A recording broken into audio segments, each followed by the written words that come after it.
ক্যারিবিয়ানে যুদ্ধের গন্ধ, ট্রাম্পের চোখের সামনে পুতিন মাদুরো জোটে নতুন দাবার চাল।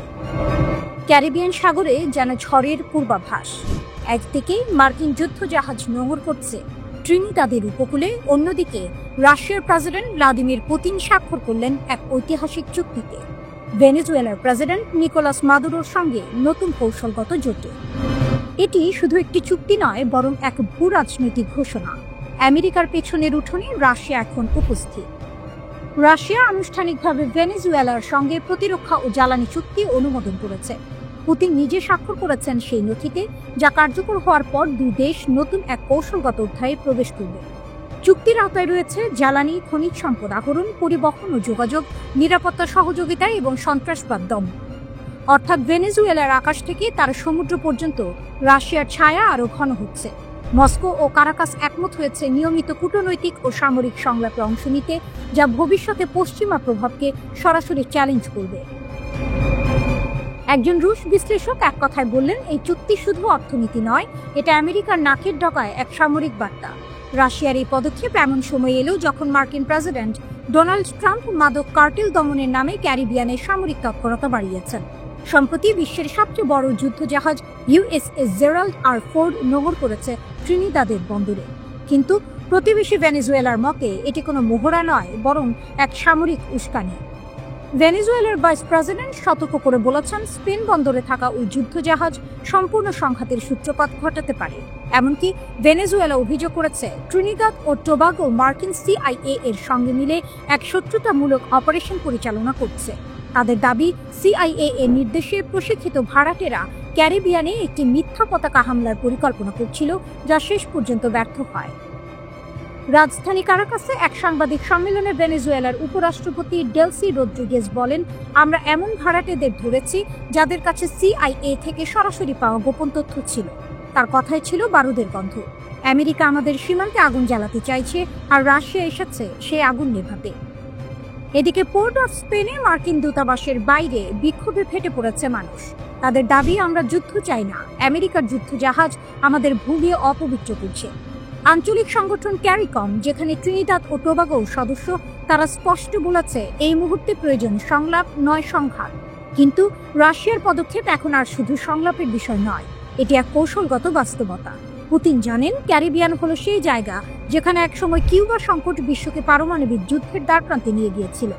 এখন সেই একই নীল জলে রাশিয়ার নতুন মিত্র ভেনেজুয়েলা। মাদুরো স্পষ্ট বলেছেন, আমেরিকার প্রতিটি নৌ অভিযান আমাদের স্বাধীনতার বিরুদ্ধে ষড়যন্ত্র। আর রাশিয়ার প্রতিক্রিয়া নীরব কিন্তু দৃঢ়। এক কূটনৈতিক সূত্র জানিয়েছে, মস্কো ইতিমধ্যে ভেনেজুয়েলায় সামরিক প্রযুক্তি সরবরাহের প্রস্তুতি নিচ্ছে। বিশ্লেষকরা বলছেন, এটি এক নতুন শীতল যুদ্ধের সূচনা হতে পারে, যেখানে মার্কিন যুদ্ধজাহাজের ঠিক বিপরীতে দাঁড়াবে রাশিয়ার প্রভাবলয়। এক প্রজন্ম আগে যেখানে সোভিয়েত পতাকা উড়েছিল কিউবায়, আজ সেখানে আবার তার ছায়া পড়ছে ভেনেজুয়েলার আকাশে। আর বিশ্বের চোখ এখন পুতিনের দিকে, যে মানুষটি জানেন দাবার বোর্ডে কখন রাজাকে সরাতে হয় আর কখন স্রেফ এক ঘুঁটি দিয়ে পুরো খেলা বদলে দেওয়া যায়। গোপন যুদ্ধের উন্মোচন, তেল আবিবের নিচে ইরানের লক্ষ্যভেদ। 13 জুনের রাত আকাশে ভেসে ওঠে একের পর এক আগুনের রেখা। ইরান তখন বলেছিল এটি ইসরায়েলের বিরুদ্ধে প্রতিশোধমূলক হামলা, কিন্তু কয়েক সপ্তাহ পর এক বিস্ফোরক রিপোর্ট জানালো অন্য কথা। সেই ক্ষেপণাস্ত্রগুলো নাকি আঘাত হেনেছিল তেল আবিবের বিলাসবহুল দ্য ভিঞ্চি টাওয়ারের নিচে লুকানো এক গোপন মার্কিন ইসরায়েলি সামরিক ঘাঁটিতে। দ্য গ্রে জোন নামের একটি অনুসন্ধানী সংবাদ মাধ্যমের প্রতিবেদন অনুযায়ী ওই ভূগর্ভস্থ স্থাপনাটির নাম ছিল সাইট 81, এক যৌথ কমান্ড সেন্টার যেখানে ইসরায়েলি সামরিক গোয়েন্দা কর্মকর্তা ও মার্কিন প্রকৌশলীরা একসঙ্গে কাজ করতেন। তেল আবিব, যে শহরটি সাধারণত সৈকত, রাত্রি জীবন ও আধুনিক স্থাপত্যের জন্য পরিচিত, সেখানে যুদ্ধের এই ছায়া অনেকের জন্যই অপ্রত্যাশিত। প্রতিবেদনে দাবি করা হয়েছে, বিলাসবহুল দ্য ভিঞ্চি টাওয়ারের নিচে বহু বছর আগে শুরু হয়েছিল একটি গোপন প্রকল্প, যা 2013 সালে মার্কিন সেনাবাহিনীর ইঞ্জিনিয়ার কর্পসের তত্ত্বাবধানে সম্প্রসারিত হয়। ভূ অবস্থানগত তথ্য, ফাঁস হওয়া ইমেইল ও সামরিক নথি অনুসারে ঘাঁটিটি প্রায় 6000 বর্গমিটার জুড়ে বিস্তৃত এবং বিশেষভাবে তৈরি ছিল ইলেকট্রনিক যুদ্ধ ও গোয়েন্দা যোগাযোগ পরিচালনার জন্য। প্রতিবেদনটিতে আরও বলা হয়েছে, এটি ছিল এক ধরনের স্নায়ু কেন্দ্র, যেখান থেকে গাজার অভিযানের কৌশল, সাইবার অপারেশন এবং ইরান সংক্রান্ত নজরদারি পরিচালিত হতো। ইরানের ক্ষেপণাস্ত্র হামলার পর ইসরায়েলি পুলিশ দ্রুত তেল আভিভের ওই অঞ্চল সিল করে দেয়। স্থানীয় সংবাদ মাধ্যমগুলোতে সেই হামলার খবর প্রকাশ হতে 2 সপ্তাহ বিলম্ব হয়, যা ফ্রান্স 24 পর্যবেক্ষণ করেছে। ইরানের রাষ্ট্রীয় টেলিভিশন তখন দাবি করে, আমাদের ক্ষেপণাস্ত্র সামরিক গোয়েন্দা লক্ষ্যবস্তুতে আঘাত এনেছে, তবে ইসরায়েলের কোনো মন্তব্য করেনি। এই নীরবতা থেকেই বিতর্কের জন্ম। ইসরায়েল কি সত্যিই বেসামরিক আবাসনের নিচে গোপন সামরিক স্থাপনা তৈরি করেছিল? দ্য গ্রে জোন অভিযোগ করেছে এই সেটআপ মানব ঢালের ভণ্ডামি, যেখানে সাধারণ মানুষকে অজান্তে যুদ্ধের ঢালের মতো ব্যবহার করা হয়েছে। ইরানের শক্তির বার্তা। বিশ্লেষকদের মতে এই হামলা ইরানের নতুন সামরিক আত্মবিশ্বাসের প্রতীক। গত কয়েক বছরে ইরান দীর্ঘ পাল্লার ক্ষেপণাস্ত্র, ড্রোন এবং সাইবার যুদ্ধ সক্ষমতায় ব্যাপক বিনিয়োগ করেছে। যদি এই রিপোর্ট সঠিক হয়, তাহলে তেল আভিভের গভীরে এমন একটি লক্ষ্যভেদ করা শুধু প্রযুক্তিগত সাফল্য নয়, এটি রাজনৈতিক বার্তা। ইসরায়েলের হৃদয়েও আমরা পৌঁছাতে পারি। এটি এমন এক সময়ে ঘটল যখন ইসরায়েল ও যুক্তরাষ্ট্র উভয়ই গাজা এবং হিজবুল্লাহ ইস্যুতে বাড়তি চাপের মুখে।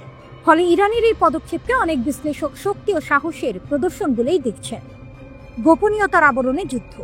ইসরায়েল আনুষ্ঠানিকভাবে এই অভিযোগ অস্বীকার বা স্বীকার করেনি, তবে ঘটনাটি তেল আভিভের সামরিক গোপনীয়তা ও সেন্সরশিপ নীতিকে নতুন করে প্রশ্নের মুখে ফেলেছে।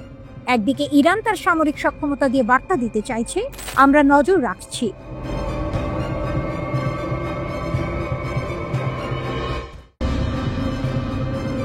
আরব সাগরের নীল জলে কি ছায়াযুদ্ধ শেষ? ইরান চীন জোটের সামনে প্রকাশ্যে পিছু হচ্ছে যুক্তরাষ্ট্র। 2025 সাল। আরব সাগরের গভীর নীল জলরাশি ভেদ করে ভেসে চলেছে এক দানবাকৃতি তেলবাহী জাহাজ ইয়াং ওয়াং-5। জাহাজটির মাথায় উঠছে ইরানের দৃপ্ত পতাকা, কিন্তু এবারের দৃশ্যপট ভিন্ন। 3 দশক পর এই জাহাজে সক্রিয় হয়েছে অটোমেটিক আইডেন্টিফিকেশন সিস্টেম, AIS। এই সামান্য প্রযুক্তি নির্ভর পরিবর্তনটি শুধুমাত্র একটি সামুদ্রিক ঘোষণা নয়, এটি বিশ্বমঞ্চে যুক্তরাষ্ট্রের নিষেধাজ্ঞা ও আধিপত্যের বিরুদ্ধে ইরানের সর্বোচ্চ নেতার পক্ষ থেকে এক সরাসরি রাজনৈতিক চ্যালেঞ্জ, যা 30 বছরের ছায়াযুদ্ধ এর অবসান ঘটালো। দীর্ঘদিন ধরে যুক্তরাষ্ট্রের কঠোর নিষেধাজ্ঞার ফাঁদ এড়াতে ইরান এক শ্যাডো ফ্লিট বা নাম পরিচয়হীন জাহাজ বহর ব্যবহার করত। এই জাহাজগুলো গভীর সমুদ্রে জ্বালানি স্থানান্তর করত এবং গোয়েন্দা স্যাটেলাইটের নজর এড়াতে ইচ্ছাকৃতভাবে AIS বন্ধ রাখত। কিন্তু 2025 সালে আয়াতুল্লাহ খামেনির একটি একক নির্দেশে সেই কৌশল পাল্টে যায়। আর গোপন নয়, বিশ্ব জানুক আমরা কোথায় যাচ্ছি। এই সাহসী পদক্ষেপের নেপথ্যে রয়েছে একটি বিরাট কৌশলগত টুইস্ট। ইরান এখন একা নয়, তার পাশে প্রকাশ্যে এসে দাঁড়িয়েছে বিশ্বের দ্বিতীয় বৃহত্তম শক্তি চীন। বেজিং শুধু আশ্বাস দেয়নি, বরং এক সামরিক ছাতা তৈরি করেছে। চীনা বিশ্লেষকদের কথায় ইরানের তেলবাহী জাহাজে আঘাত হানার অর্থ হবে সরাসরি চীনের জ্বালানি নিরাপত্তায় আঘাত, যা সহ্য করা হবে না। ভারত মহাসাগর ও আরব সাগরের উপকূলে চীন ইতোমধ্যে ডেস্ট্রয়ার, যুদ্ধ জাহাজ ও সাবমেরিন মোতায়েন করে দিয়েছে। ইরানের জাহাজগুলো এখন শুধু তাদের নিজেদের পতাকা বহন করছে না, তারা চলছে চীনের সামরিক রক্ষা কবচের নিচে। ইরানের শক্তি ও যুক্তরাষ্ট্রের দ্বিধা। এই মুহূর্তে ইরান বছরে প্রায় $43 বিলিয়ন জ্বালানি তেল রপ্তানি করে, যার প্রায় 90% গন্তব্য চীন। কিন্তু এই লেনদেন শুধু অর্থের নয়, এটি একটি কৌশলগত বিনিময়ের চুক্তি। তেলের বিনিময়ে ইরান পাচ্ছে চীনের উন্নত ক্ষেপণাস্ত্র প্রযুক্তি, অত্যাধুনিক রাডার সিস্টেম এবং সাইবার নজরদারির সরঞ্জাম। সিনোপ্যাকের মতো চীনা সংস্থা ইরানের শোধনাগারে বিনিয়োগ করে এর অর্থনীতিকে আরও মজবুত করেছে। ওয়াশিংটন ঘোষণা করেছিল যে চীনগামী ইরানি তেলবাহী জাহাজ তারা প্রতিহত করবে, কিন্তু বাস্তবতা ভিন্ন। রয়টার্সের বিশ্লেষণ অনুযায়ী ইরানের AIS চালু করা মানে যুক্তরাষ্ট্রকে এখন প্রকাশ্য সংঘাতে বাধ্য করা। ওয়াশিংটনের এক কর্মকর্তার আক্ষেপ, আমরা জানি তারা কোথায় আছে, কিন্তু ছোঁয়ার সাহস পাচ্ছি না। প্রথম কয়েক সপ্তাহেই দেখা যাচ্ছে ইরানের জাহাজগুলো কোনো বাধা ছাড়াই দক্ষিণ চীন সাগর পর্যন্ত পৌঁছে গেছে। বিশ্ববাজারে নিষেধাজ্ঞার আইনি ফাঁদ থাকলেও চীন ইরান জোটের সামনে সামরিক সংঘাতে জড়ানোর ঝুঁকি নিতে ভয় পাচ্ছে বিশ্বের সবচেয়ে শক্তিশালী নৌবাহিনী। এই নতুন ব্লু করিডর কেবল ইরান ও চীনের জন্য নয়, এটি গোটা দক্ষিণ এশিয়ার শক্তি সমীকরণ পাল্টে দিচ্ছে। সবচেয়ে বড় স্নায়ুযুদ্ধের কেন্দ্র এখন হরমুজ প্রণালী, বিশ্ব জ্বালানি প্রবাহের সবচেয়ে গুরুত্বপূর্ণ ধমনী। উপগ্রহ চিত্রে দেখা যাচ্ছে ইরানের তেলবাহী জাহাজগুলোর পাশে টহল দিচ্ছে দুটি চীনা যুদ্ধজাহাজ, আর দূরের বাহরাইন উপকূলে সতর্ক অবস্থানে যুক্তরাষ্ট্রের পঞ্চম নৌবহর।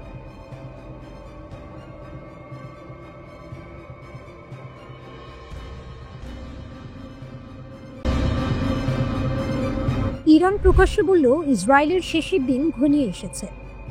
মধ্যপ্রাচ্যের রাজনীতি আবারও তীব্র হচ্ছে। ইরান এবার সরাসরি ঘোষণা করেছে ইসরায়েলের অস্তিত্ব শেষ হয়ে যাবে। এই বক্তব্য ঘিরে তুমুল আলোড়ন তৈরি হয়েছে আন্তর্জাতিক অঙ্গনে, কারণ এবার বিষয়টি এসেছে শুধু মুখে নয়, বইয়ের পাতায়ও। ইসরায়েল ধ্বংসের পরিকল্পনা নামের বই।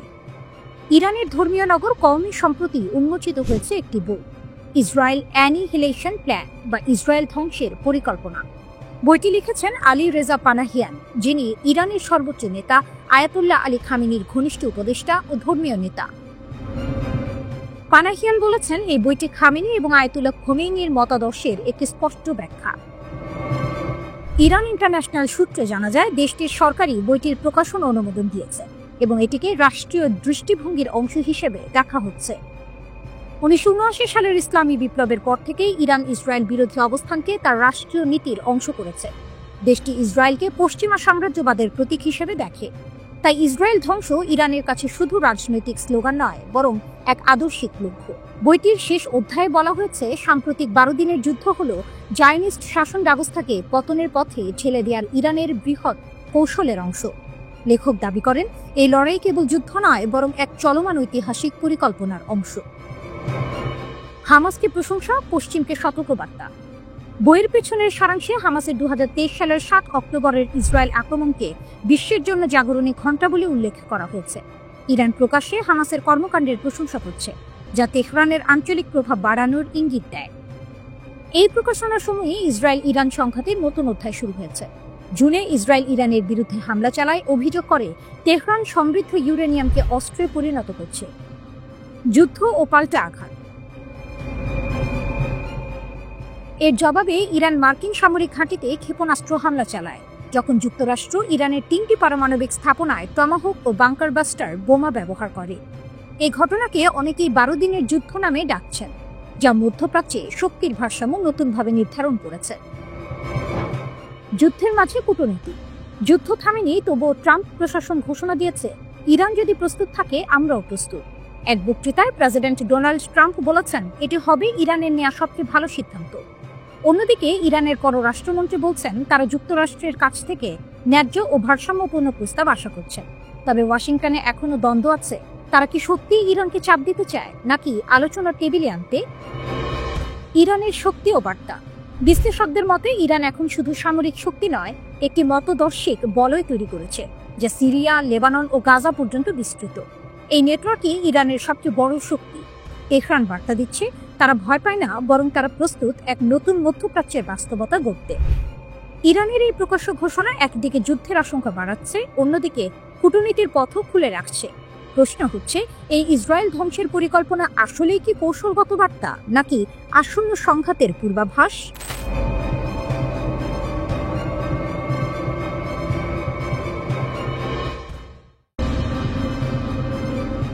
পারস্যের নতুন সূর্য। ইরানের গ্যাসফিল্ড কি যুক্তরাষ্ট্রের ঘুম কাড়বে। মধ্যপ্রাচ্যের ভূ রাজনৈতিক মানচিত্র পরিবর্তনের পথে তেহরান।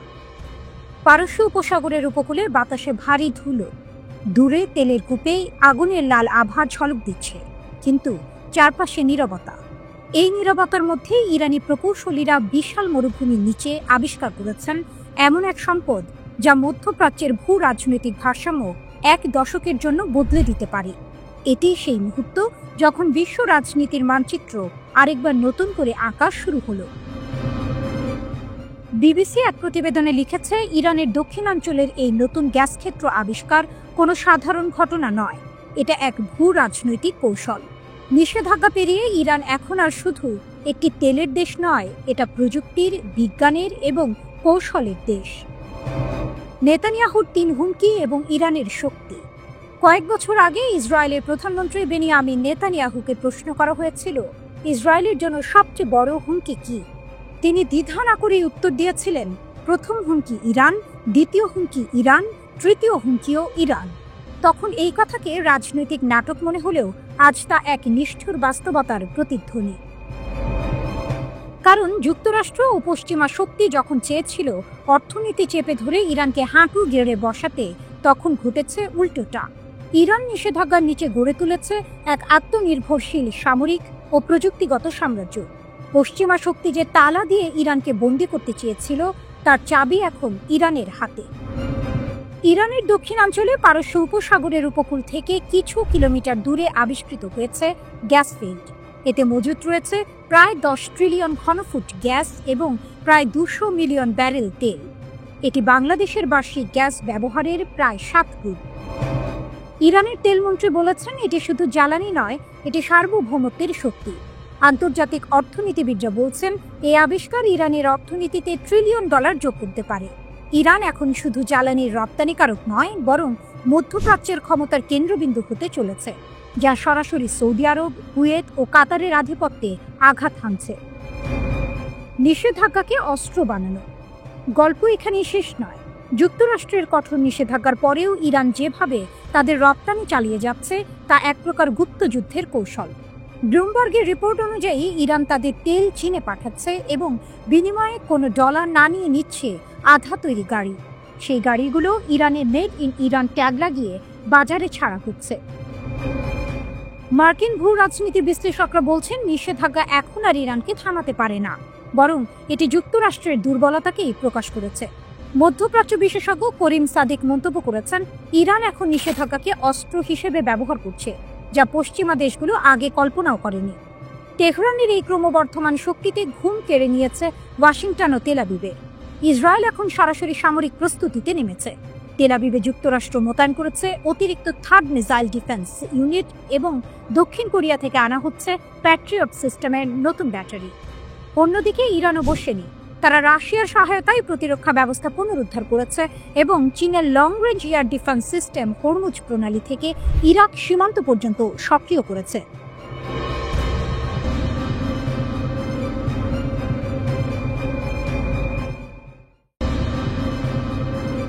ইরানের আকাশ।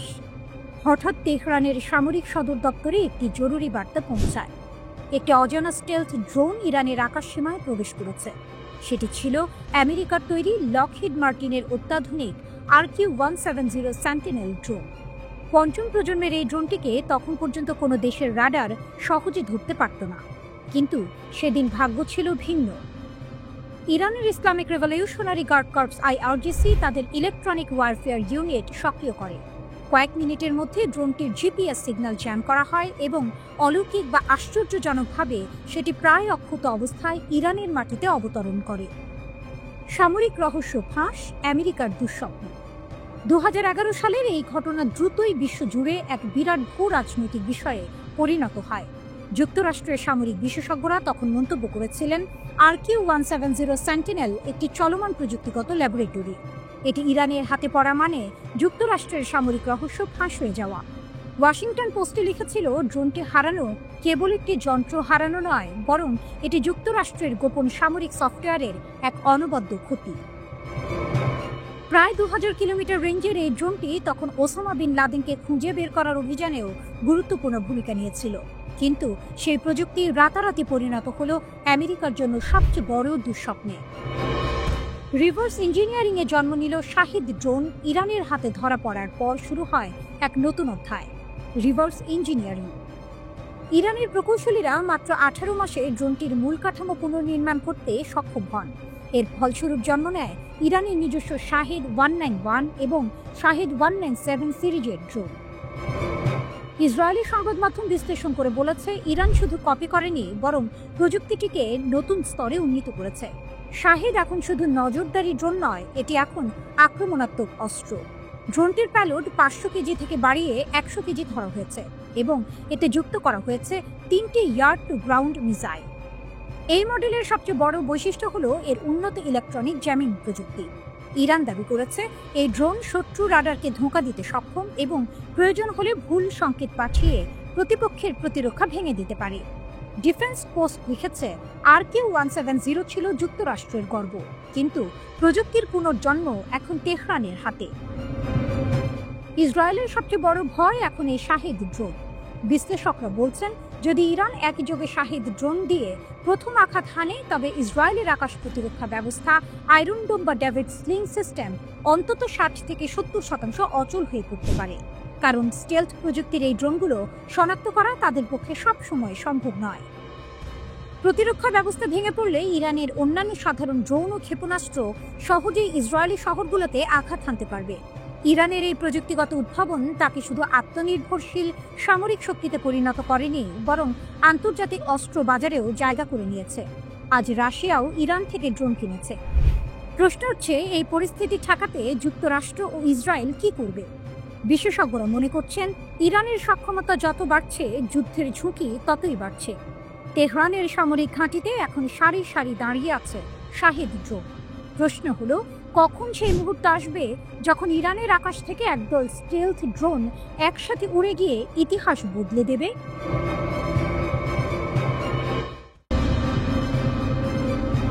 এনপিটির বাঁধন ছেড়ে ইরান কি পারমাণবিক অস্ত্রের পথে?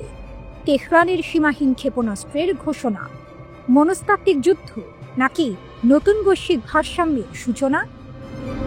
এই মুহূর্তে সারা বিশ্বকে থামিয়ে দিয়েছে একটি মাত্র প্রশ্ন: ইরান কি এখন এনপিটি চুক্তির বাঁধা ভেঙে পারমাণবিক অস্ত্র তৈরির পথে?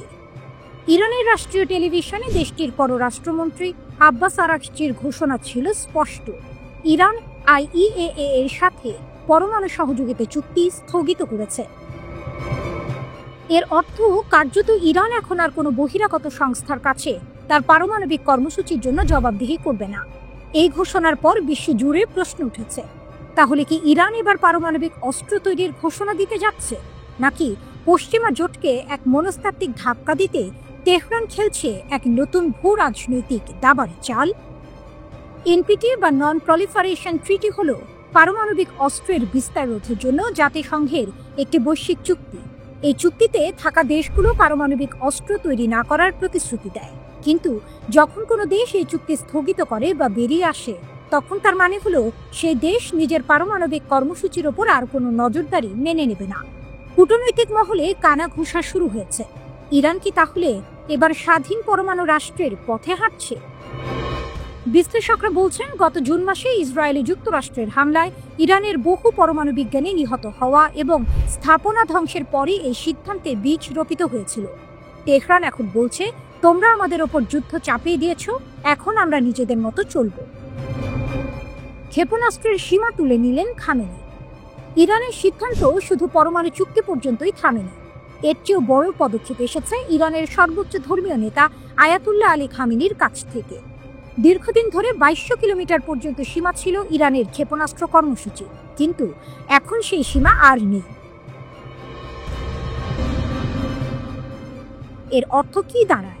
ইরান এখন চাইলে এমন ক্ষেপণাস্ত্র তৈরি করতে পারে যা ইউরোপের গভীরে, এমনকি মার্কিন ঘাঁটিতেও পৌঁছাতে পারে। বিশ্লেষকরা বলছেন, এই সীমাহীন ক্ষেপণাস্ত্র ঘোষণা আসলে প্রতিশোধের প্রতিধ্বনি। তেহরানের সশস্ত্র বাহিনীর বিচার বিভাগের প্রধান আহমদ রেজা কাপুর খান তো স্পষ্ট করে বলেছেন, আমেরিকানরা ইরানের ক্ষেপণাস্ত্র রেঞ্জ 500 কিলোমিটারের নিচে নামানোর স্বপ্ন নিয়েই মরবে। অর্থাৎ ক্ষেপণাস্ত্র এখন জাতীয় মর্যাদার প্রতীক। ইরানের সামরিক কাঠামোতে চলছে এক অভূতপূর্ব জাগরণ। দেশটির রেভলিউশনারি গার্ড কর্পস আজ মধ্যপ্রাচ্যের অন্যতম শক্তিশালী এক সামরিক ইউনিট। তাদের হাতে এখন এমন অস্ত্র আছে যা 3000 কিলোমিটার দূরত্বেও আঘাত হানতে পারে। নৌবাহিনী হাতে নিয়েছে ফাতে কাদির নামের সাবমেরিন, আর আকাশে আছে খুররমশর 4, যার গতি শব্দের চেয়েও 3 গুণ বেশি। ইরানের চোখে প্রতিটি ক্ষেপণাস্ত্র শুধু ইস্পাত নয়, বরং তা হলো পশ্চিমা আধিপত্যের অপমানের জবাব। প্রেক্ষাপট এখন পরিষ্কার, ইরান আর কোনো বাধা মানছে না, না এনপিটি, না ক্ষেপণাস্ত্রের সীমা, না পশ্চিমা চাপ। প্রশ্ন হলো, এখন যখন তেহরান পরমাণু ও ক্ষেপণাস্ত্র দুই দিকেই সীমাহীন হয়ে উঠছে, তখন কি মধ্যপ্রাচ্য ঢুকছে এক নতুন অস্ত্র প্রতিযোগিতার যুগে, নাকি এই ইরানই তৈরি করবে নতুন বৈশ্বিক ভারসাম্য, যেখানে প্রতিরোধী হবে শান্তির নতুন সংজ্ঞা?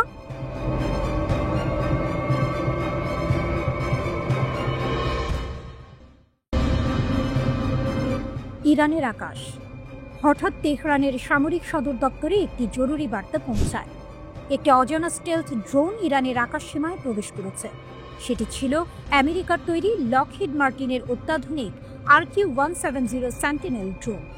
পঞ্চম প্রজন্মের এই ড্রোনটিকে তখন পর্যন্ত কোনো দেশের রাডার সহজে ধরতে পারত না। কিন্তু সেদিন ভাগ্য ছিল ভিন্ন। ইরানের Islamic revolutionary guard corps IRGC তাদের ইলেকট্রনিক ওয়ারফেয়ার ইউনিট সক্রিয় করে।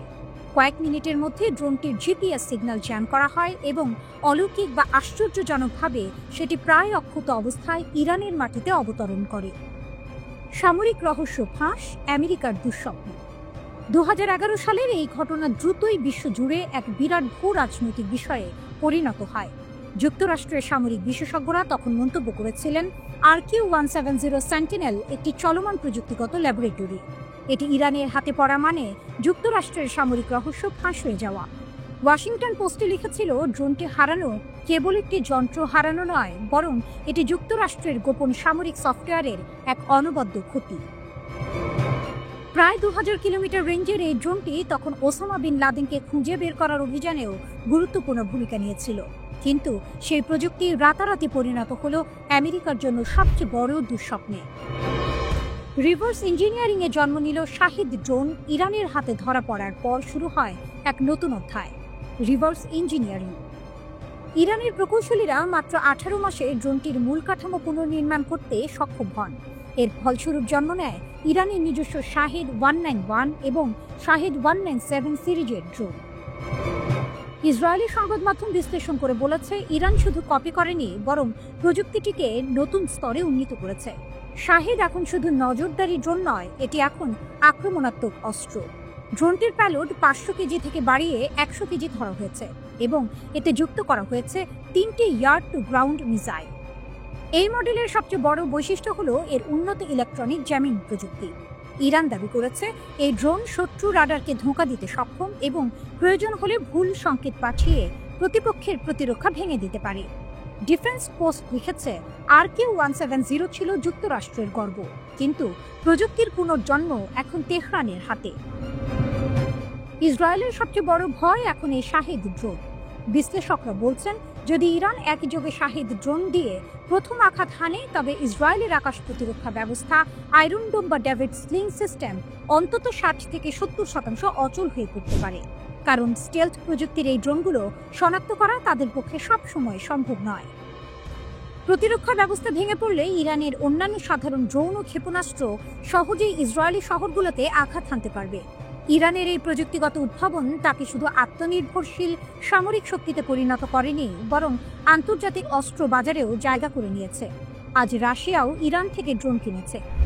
প্রশ্ন হচ্ছে, এই পরিস্থিতি ঠেকাতে যুক্তরাষ্ট্র ও ইসরায়েল কি করবে? বিশেষজ্ঞরা মনে করছেন, ইরানের সক্ষমতা যত বাড়ছে, যুদ্ধের ঝুঁকি ততই বাড়ছে। তেহরানের সামরিক ঘাঁটিতে এখন সারি সারি দাঁড়িয়ে আছে শাহিদ ড্রোন। প্রশ্ন হলো, কখন সেই মুহূর্ত আসবে যখন ইরানের আকাশ থেকে একদল স্টেলথ ড্রোন একসাথে উড়ে গিয়ে ইতিহাস বদলে দেবে?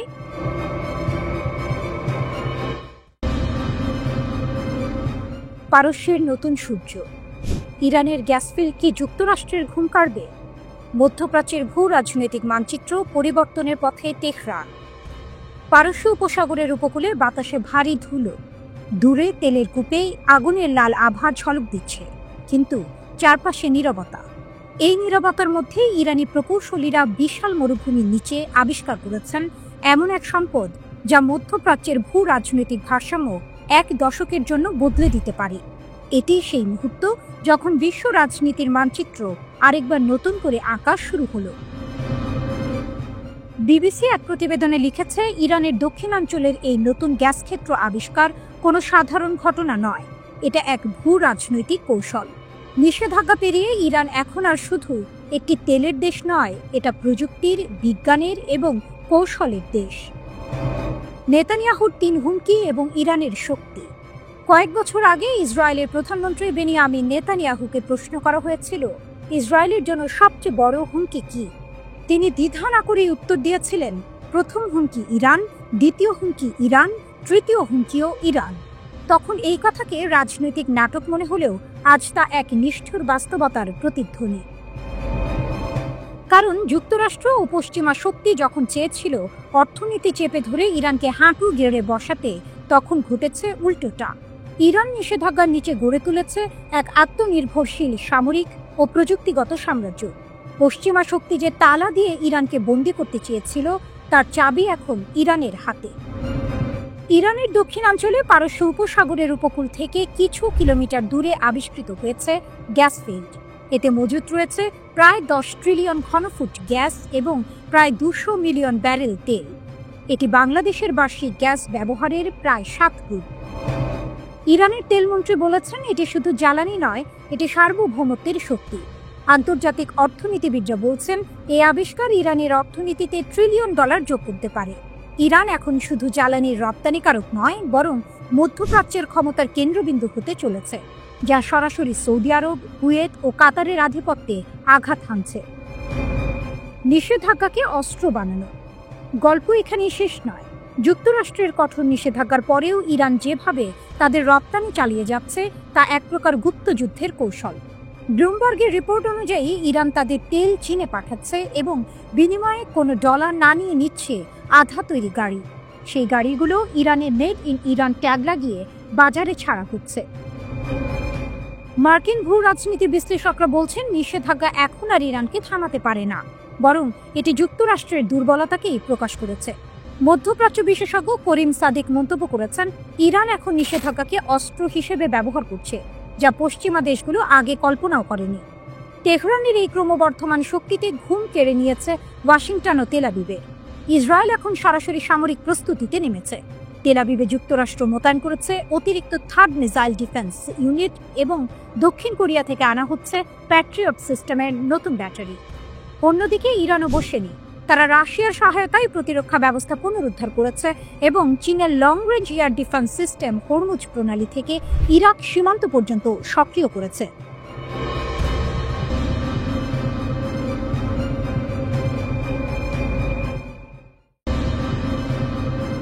হামাসের পর নতুন হুমকি। ইরান সমর্থিত হুথিদের সতর্কবার্তা ইসরায়েলকে। গাজার যুদ্ধবিরতির পর মধ্যপ্রাচ্যে যেন সাময়িক শান্তির নিঃশ্বাস, কিন্তু সেই নীরবতার ভেতরেই নতুন এক বার্তা আসছে ইয়েমেন থেকে। হুথি বিদ্রোহীদের হুঁশিয়ারি। তারা বলছে, যুদ্ধবিরতি শেষ নয়, এটি নজরদারির শুরু। এই সতর্কবার্তা এমন এক সময় এসেছে যখন ইসরায়েল ও হামাসের মধ্যে মার্কিন সমর্থিত শান্তি চুক্তি কার্যকর হয়েছে এবং যুক্তরাষ্ট্র সহ কয়েকটি আরব দেশ গাজায় স্থিতিশীলতার পথে এগোচ্ছে। কিন্তু ইয়েমেনের রাজধানী সানায় এক অনুষ্ঠানে হুথি সুপ্রিম কাউন্সিলের প্রধান মাহদি আল মাসাদ জানিয়ে দেন, তাদের নজর এখন সরাসরি ইসরায়েলের দিকে। আমরা যুদ্ধবিরতির বাস্তবায়ন নজরে রাখব। আল মাসাদ বলেন, ইয়েমেন যুদ্ধবিরতি চুক্তির বাস্তবায়ন ও গাজায় সাহায্যের প্রবেশ নিবিড়ভাবে পর্যবেক্ষণ করবে। কোনো অগ্রগতি বা পরিবর্তন ঘটলে আমরা দ্রুত প্রতিক্রিয়া জানাতে প্রস্তুত। তিনি আরও যোগ করেন, আমরা আমাদের সামরিক সক্ষমতা বাড়াচ্ছি যাতে শত্রুর আধুনিক প্রযুক্তির মোকাবিলা করা যায়। আমাদের লক্ষ্য হলো প্রতিরোধ তৈরি করা এবং দেশের সার্বভৌমত্ব রক্ষা করা। এই বার্তাকে ইসরায়েল বিরোধী জোটের নতুন ইঙ্গিত হিসেবে দেখছেন মধ্যপ্রাচ্য বিশেষজ্ঞরা। হামাসের সাথে যুদ্ধবিরতির পর অনেকে ভেবেছিলেন মধ্যপ্রাচ্যে উত্তেজনা কিছুটা কমবে, কিন্তু হুথিদের এই হুমকি নতুন এক সম্ভাব্য ফ্রন্টের ইঙ্গিত দিচ্ছে। হুথিরা ইরান সমর্থিত শিয়া বিদ্রোহী গোষ্ঠী, যারা গত কয়েক বছর ধরে ইয়েমেনে সৌদি সমর্থিত জোটের বিরুদ্ধে যুদ্ধ করছে। গাজার যুদ্ধ চলাকালীন তারা একাধিকবার লোহিত সাগর ও এডেন উপসাগর এলাকায় ইসরায়েলি জাহাজ লক্ষ্য করে ড্রোন ও ক্ষেপণাস্ত্র হামলার চেষ্টা করেছিল। বিশ্লেষকদের মতে এখন তারা কূটনৈতিক ভাষায় আবারও ইসরায়েলকে হুঁশিয়ারি দিচ্ছে, এইবার ইসলামিক ঐক্যের নামে। গাজায় শান্তি, কিন্তু ছায়াযুদ্ধ চলছে। যুক্তরাষ্ট্রের উদ্যোগে ডোনাল্ড ট্রাম্পের মধ্যস্থতায় গাজা যুদ্ধবিরতির প্রথম ধাপ কার্যকর হয়েছে। 10 অক্টোবর থেকে কার্যকর হওয়া এই চুক্তিতে ইসরায়েলি সেনারা গাজা উপত্যকা থেকে পর্যায়ক্রমে সরে দাঁড়াচ্ছে। ইসরায়েলের প্রধানমন্ত্রী বেনিয়ামিন নেতানিয়াহু সংসদে ভাষণে বলেছেন, এই চুক্তি নতুন যুগের সূচনা। তবে তার বক্তৃতার মধ্যে ইয়েমেন থেকে আসা হুথিদের সতর্কবার্তা সেই আশাকে ম্লান করে দিয়েছে। একই সময়ে মিশরের শার্ম আল শেখে অনুষ্ঠিত বৈশ্বিক সম্মেলনে ট্রাম্প, তুরস্কের প্রেসিডেন্ট, মিশরের নেতা এবং কাতারের আমির গাজার ভবিষ্যৎ নিয়ে যৌথভাবে একটি নথিতে স্বাক্ষর করেছেন। সেখানে শান্তি ও অর্থনৈতিক পুনর্গঠনের প্রতিশ্রুতি দেওয়া হয়। কিন্তু ইয়েমেনের হুথিদের মতে এই চুক্তি এখনও ইসরায়েলের সুবিধামূলক এবং মুসলিম বিশ্বের একক অবস্থান তৈরি না হলে স্থায়ী শান্তি সম্ভব নয়। হামাস আপাতত অস্ত্র নামালেও তাদের ছায়া ও সমর্থন এখন হুথিদের ভাষণে প্রতিধ্বনিত হচ্ছে। ইরান যেভাবে হামাস ও হুথি উভয় গোষ্ঠীকেই সমর্থন দিচ্ছে, তাতে মধ্যপ্রাচ্যে নতুন এক শক্তির সমীকরণ তৈরি হচ্ছে। হুথিদের বার্তা স্পষ্ট, গাজা যুদ্ধবিরতি শেষ নয়, এটি কেবল এক বিরতি। আর এই বিরতির মাঝে ইরান সমর্থিত গোষ্ঠীগুলো তাদের অবস্থান আরো শক্ত করছে।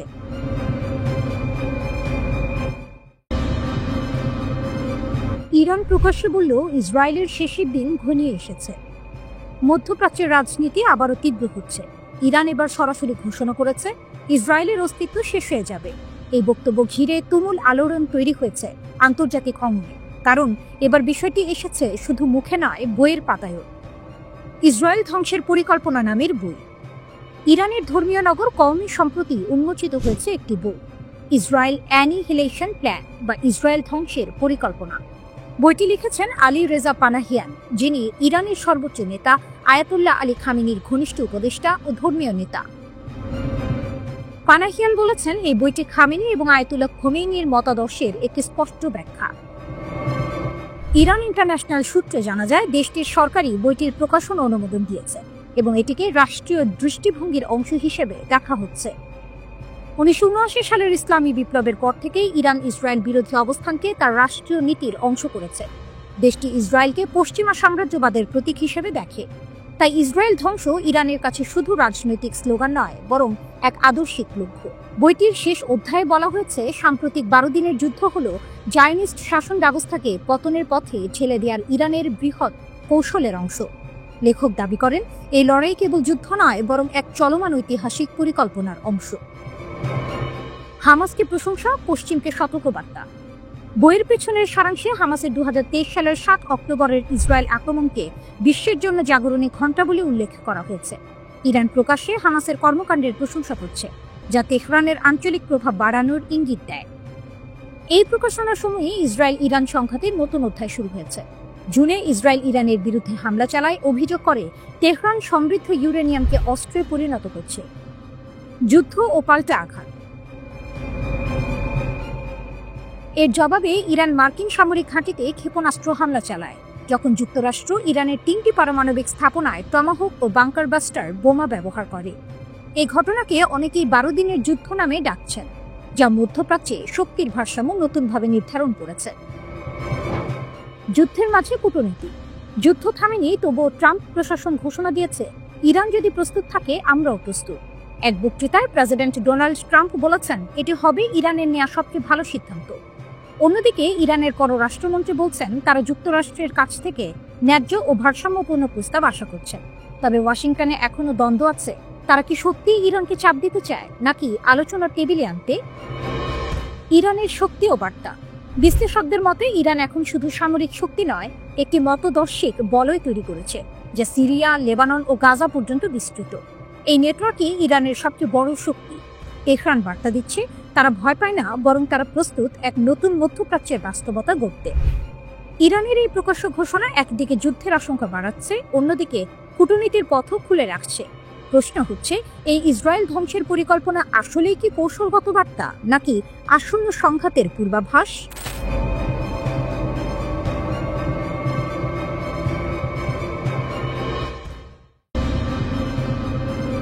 আরব সাগরের নীল জলে কি ছায়াযুদ্ধ শেষ।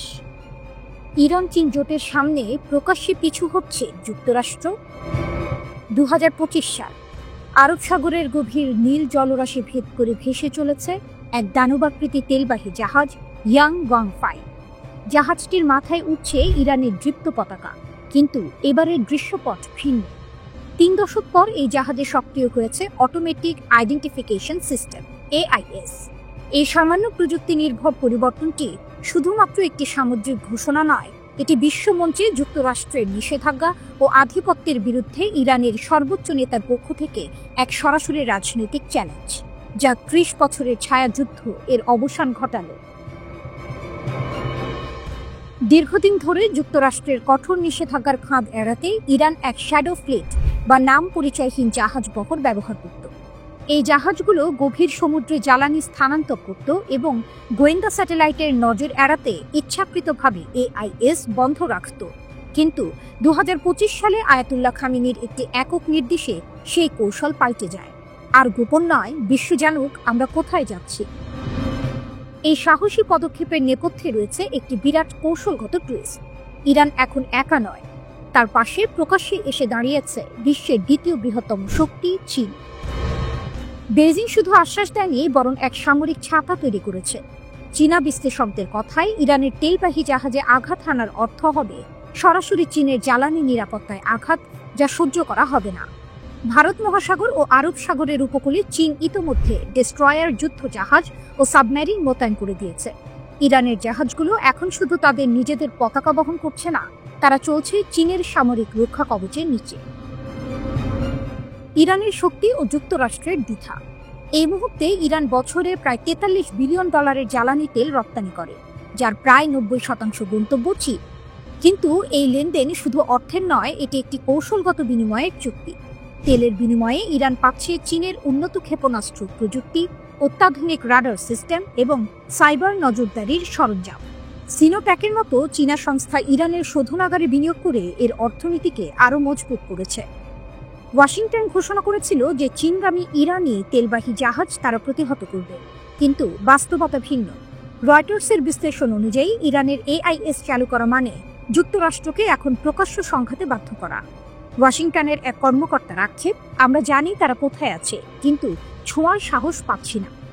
প্রথম কয়েক সপ্তাহেই দেখা যাচ্ছে ইরানের জাহাজগুলো কোনো বাধা ছাড়াই দক্ষিণ চীন সাগর পর্যন্ত পৌঁছে গেছে। বিশ্ববাজারে নিষেধাজ্ঞার আইনি ফাঁদ থাকলেও চীন ইরান জোটের সামনে সামরিক সংঘাতে জড়ানোর ঝুঁকি নিতে ভয় পাচ্ছে বিশ্বের সবচেয়ে শক্তিশালী নৌবাহিনী। এই নতুন ব্লু করিডর কেবল ইরান ও চীনের জন্য নয়, এটি গোটা দক্ষিণ এশিয়ার শক্তি সমীকরণ পাল্টে দিচ্ছে। সবচেয়ে বড় স্নায়ুযুদ্ধের কেন্দ্র এখন হরমুজ প্রণালী, বিশ্ব জ্বালানি প্রবাহের সবচেয়ে গুরুত্বপূর্ণ ধমনী। উপগ্রহ চিত্রে দেখা যাচ্ছে ইরানের তেলবাহী জাহাজগুলোর পাশে টহল দিচ্ছে 2টি চীনা যুদ্ধজাহাজ, আর দূরে বাহরাইন উপকূলে সতর্ক অবস্থানে যুক্তরাষ্ট্রের 5ম নৌবহর।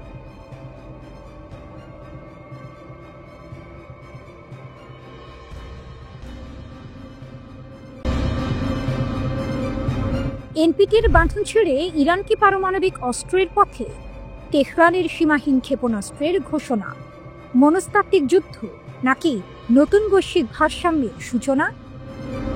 এই মুহূর্তে সারা বিশ্বকে থামিয়ে দিয়েছে একটি মাত্র প্রশ্ন: ইরান কি এখন এনপিটি চুক্তির বাধা ভেঙে পারমাণবিক অস্ত্র তৈরির পথে? ইরানের রাষ্ট্রীয় টেলিভিশনে দেশটির পররাষ্ট্রমন্ত্রী আব্বাস আরাগচির ঘোষণা ছিল স্পষ্ট, ইরান IAEA এর সাথে পরমাণু সহযোগিতা চুক্তি স্থগিত করেছে। এর অর্থ কার্যত ইরান এখন আর কোনো বহিরাগত সংস্থার কাছে তার পারমাণবিক কর্মসূচির জন্য জবাবদিহি করবে না। এই ঘোষণার পর বিশ্ব জুড়ে প্রশ্ন উঠেছে, তাহলে কি ইরান এবার পারমাণবিক অস্ত্র তৈরির ঘোষণা দিতে যাচ্ছে, নাকি পশ্চিমা জোটকে এক মনস্তাত্ত্বিক ধাক্কা দিতে তেহরান খেলছে এক নতুন ভূ রাজনৈতিক দাবার চাল? এনপিটি বা নন প্রলিফারেশন ট্রিটি হল পারমাণবিক অস্ত্রের বিস্তার রোধের জন্য জাতিসংঘের একটি বৈশ্বিক চুক্তি। এই চুক্তিতে থাকা দেশগুলো পারমাণবিক অস্ত্র তৈরি না করার প্রতিশ্রুতি দেয়, কিন্তু যখন কোনো দেশ এই চুক্তি স্থগিত করে বা বেরিয়ে আসে, তখন তার মানে হলো সেই দেশ নিজের পারমাণবিক কর্মসূচির ওপর আর কোনো নজরদারি মেনে নেবে না। কূটনৈতিক মহলে কানাঘুষা শুরু হয়েছে, ইরান কি তাহলে এবার স্বাধীন পরমাণু রাষ্ট্রের পথে হাঁটছে? বিশ্লেষকরা বলছেন, গত জুন মাসে ইসরায়েলে যুক্তরাষ্ট্রের হামলায় ইরানের বহু পরমাণু বিজ্ঞানী নিহত হওয়া এবং স্থাপনা ধ্বংসের পরে এই সিদ্ধান্তে বীজ রোপিত হয়েছিল। তেহরান এখন বলছে, তোমরা আমাদের ওপর যুদ্ধ চাপিয়ে দিয়েছ, এখন আমরা নিজেদের মতো চলব। ক্ষেপণাস্ত্রের সীমা তুলে নিলেন খামেনি।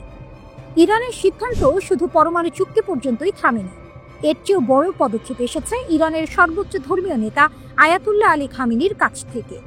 দীর্ঘদিন ধরে 2200 কিলোমিটার পর্যন্ত সীমা ছিল ইরানের ক্ষেপণাস্ত্র কর্মসূচি, কিন্তু এখন সেই সীমা আর নেই। এর অর্থ কি দাঁড়ায়? ইরান এখন চাইলে এমন ক্ষেপণাস্ত্র তৈরি করতে পারে যা ইউরোপের গভীরে, এমনকি মার্কিন ঘাঁটিতেও পৌঁছাতে পারে। বিশ্লেষকরা বলছেন, এই সীমাহীন ক্ষেপণাস্ত্র ঘোষণা আসলে প্রতিশোধের প্রতিধ্বনি।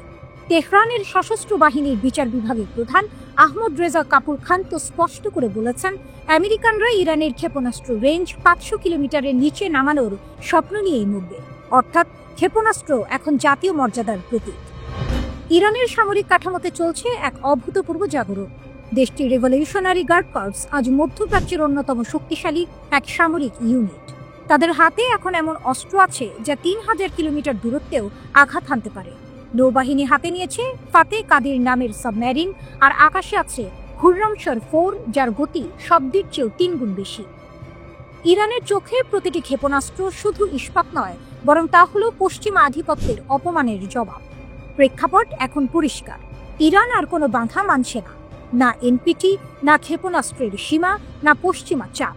প্রশ্ন হলো, এখন যখন তেহরান পরমাণু ও ক্ষেপণাস্ত্র দুই দিকেই সীমাহীন হয়ে উঠছে, তখন কি মধ্যপ্রাচ্য ঢুকছে এক নতুন অস্ত্র প্রতিযোগিতার যুগে, নাকি এই ইরানই তৈরি করবে নতুন বৈশ্বিক ভারসাম্য, যেখানে প্রতিরোধী হবে শান্তির নতুন সংজ্ঞা?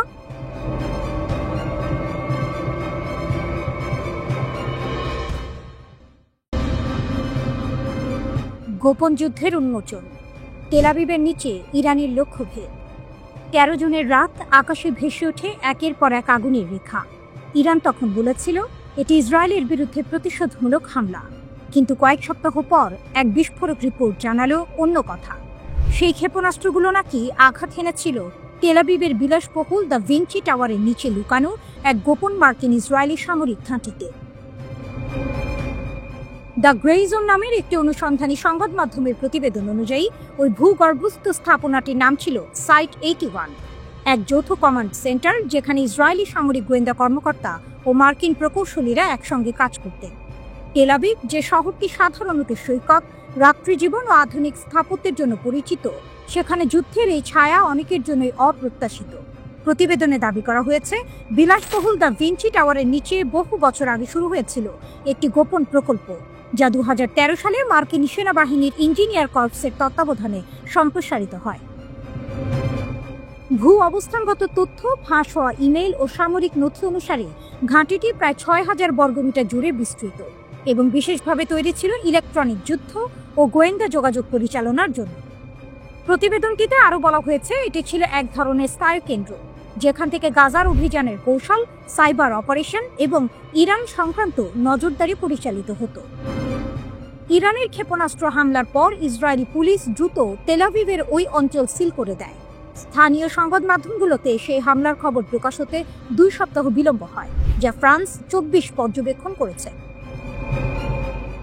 ইরানের রাষ্ট্রীয় টেলিভিশন তখন দাবি করে, আমাদের ক্ষেপণাস্ত্র সামরিক গোয়েন্দা লক্ষ্যবস্তুতে আঘাত এনেছে, তবে ইসরায়েলের কোনো মন্তব্য করেনি। এই নীরবতা থেকেই বিতর্কের জন্ম। ইসরায়েল কি সত্যিই বেসামরিক আবাসনের নিচে গোপন সামরিক স্থাপনা তৈরি করেছিল? দ্য গ্রে জোন অভিযোগ করেছে, এই সেটআপ মানব ঢালের ভণ্ডামি, যেখানে সাধারণ মানুষকে অজান্তে যুদ্ধের ঢালের মতো ব্যবহার করা হয়েছে। ইরানের শক্তির বার্তা, বিশ্লেষকদের মতে এই হামলা ইরানের নতুন সামরিক আত্মবিশ্বাসের প্রতীক। গত কয়েক বছরে ইরান দীর্ঘ পাল্লার ক্ষেপণাস্ত্র, ড্রোন এবং সাইবার যুদ্ধ সক্ষমতায় ব্যাপক বিনিয়োগ করেছে। যদি এই রিপোর্ট সঠিক হয়, তাহলে তেল আবিবের গভীরে এমন একটি লক্ষ্যভেদ করা শুধু প্রযুক্তিগত সাফল্য নয়, এটি রাজনৈতিক বার্তা। ইসরায়েলের হৃদয়েও আমরা পৌঁছাতে পারি।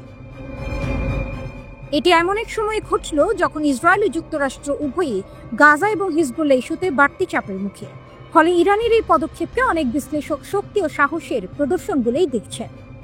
গোপনীয়তার আবরণে যুদ্ধ, ইসরায়েল আনুষ্ঠানিকভাবে এই অভিযোগ অস্বীকার বা স্বীকার করেনি।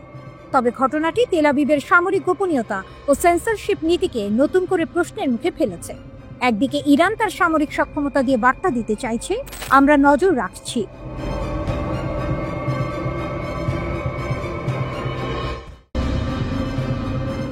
হামাসের পর নতুন হুমকি, ইরান সমর্থিত হুথিদের সতর্কবার্তা ইসরায়েলকে।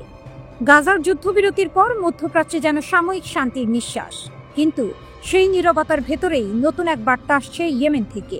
হুথি বিদ্রোহীদের হুঁশিয়ারি, তারা বলছে যুদ্ধবিরতি শেষ নয়, এটি নজরদারির শুরু।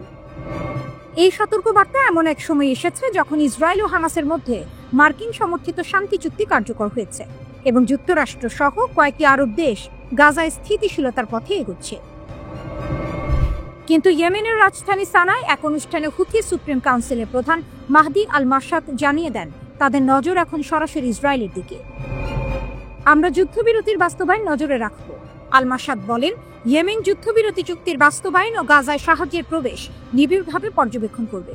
কোনো অগ্রগতি বা পরিবর্তন ঘটলে আমরা দ্রুত প্রতিক্রিয়া জানাতে প্রস্তুত। তিনি আরও যোগ করেন, আমরা আমাদের সামরিক সক্ষমতা বাড়াচ্ছি যাতে শত্রুর আধুনিক প্রযুক্তির মোকাবিলা করা যায়। আমাদের লক্ষ্য হলো প্রতিরোধ তৈরি করা এবং দেশের সার্বভৌমত্ব রক্ষা করা। এই বার্তাকে ইসরায়েল বিরোধী জোটের নতুন ইঙ্গিত হিসেবে দেখছেন মধ্যপ্রাচ্য বিশেষজ্ঞরা। হামাসের সাথে যুদ্ধবিরতির পর অনেকে ভেবেছিলেন মধ্যপ্রাচ্যে উত্তেজনা কিছুটা কমবে, কিন্তু হুথিদের এই হুমকি নতুন এক সম্ভাব্য ফ্রন্টের ইঙ্গিত দিচ্ছে। হুথিরা ইরান সমর্থিত শিয়া বিদ্রোহী গোষ্ঠী, যারা গত কয়েক বছর ধরে ইয়েমেনে সৌদি সমর্থিত জোটের বিরুদ্ধে যুদ্ধ করছে। গাজার যুদ্ধ চলাকালীন তারা একাধিকবার লোহিত সাগর ও এডেন উপসাগর এলাকায় ইসরায়েলি জাহাজ লক্ষ্য করে ড্রোন ও ক্ষেপণাস্ত্র হামলার চেষ্টা করেছিল।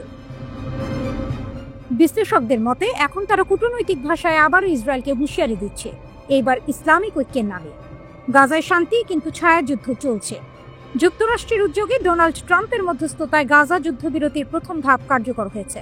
10 অক্টোবর থেকে কার্যকর হওয়া এই চুক্তিতে ইসরায়েলি সেনারা গাজা উপত্যকা থেকে পর্যায়ক্রমে সরে দাঁড়াচ্ছে। ইসরায়েলের প্রধানমন্ত্রী বেনিয়ামিন নেতানিয়াহু সংসদে ভাষণে বলেছেন, এই চুক্তি নতুন যুগের সূচনা। তবে তার বক্তৃতার মধ্যে ইয়েমেন থেকে আসা হুথিদের সতর্কবার্তা সেই আশাকে ম্লান করে দিয়েছে। একই সময়ে মিশরের শার্ম আল শেখে অনুষ্ঠিত বৈশ্বিক সম্মেলনে ট্রাম্প, তুরস্কের প্রেসিডেন্ট, মিশরের নেতা এবং কাতারের আমির গাজার ভবিষ্যৎ নিয়ে যৌথভাবে একটি নথিতে স্বাক্ষর করেছেন। সেখানে শান্তি ও অর্থনৈতিক পুনর্গঠনের প্রতিশ্রুতি দেওয়া হয়। কিন্তু ইয়েমেনের হুথিদের মতে এই চুক্তি এখনও ইসরায়েলের সুবিধামূলক এবং মুসলিম বিশ্বের একক অবস্থান তৈরি না হলে স্থায়ী শান্তি সম্ভব নয়। হামাস আপাতত অস্ত্র নামালেও তাদের ছায়া ও সমর্থন এখন হুথিদের ভাষণে প্রতিধ্বনিত হচ্ছে। ইরান যেভাবে হামাস ও হুথি উভয় গোষ্ঠীকেই সমর্থন দিচ্ছে, তাতে মধ্যপ্রাচ্যে নতুন এক শক্তির সমীকরণ তৈরি হচ্ছে। হুথিদের বার্তা স্পষ্ট, গাজা যুদ্ধবিরতি শেষ নয়, এটি কেবল এক বিরতি। আর এই বিরতির মাঝেই ইরান সমর্থিত গোষ্ঠীগুলো তাদের অবস্থান আরও শক্ত করছে।